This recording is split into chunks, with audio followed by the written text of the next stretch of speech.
बिस्मिल्लाहिर्रहमानिर्रहीम सल्लल्लाहु अला मुहम्मद सल्लल्लाहु अलैहि वसल्लम। अस्सलामु अलैकुम, welcome to my YouTube channel. तो आज इंशाल्लाह हमारी नई हदीस, हमारे नबी सल्लल्लाहु अलैहि वसल्लम ने इस हदीस में हमें अल्लाह ताला के महबूब अमल के बारे में बताया है कि अल्लाह को हमारा ऐसा कौन सा अमल है जो अल्लाह ताला को बहुत पसंद आता है। ठीक, तो हमारे नबी सल्लल्लाहु अलैहि वसल्लम ने फरमाया, अल्लाह के नज़दीक सब अमलों में वो ज़्यादा महबूब है जो दायमी हो अगरचा थोड़ा हो।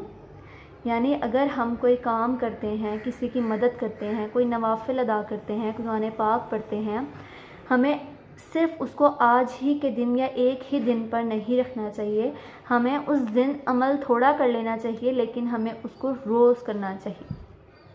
ठीक, एक शख्स है जो कहता है कि वो 10 नफल पढ़ेगा, ठीक, और दूसरा शख्स है वो कहता है कि मैं 2 नफल पढ़ूँगा लेकिन 10 दिन तक पढ़ूँगा।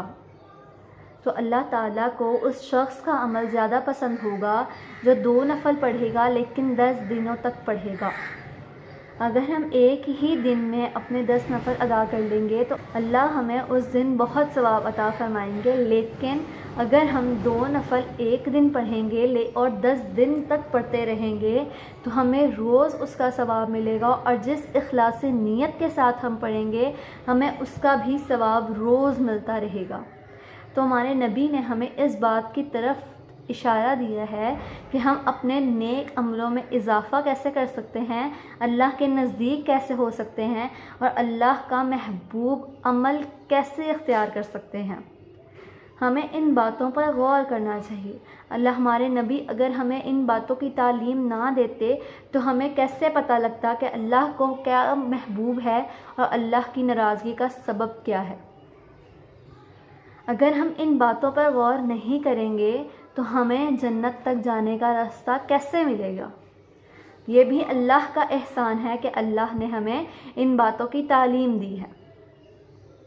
ठीक, तो हमें एक तो अल्लाह का शुक्र अदा करना चाहिए और इन बातों पर अमल करके अल्लाह के करीब होना चाहिए।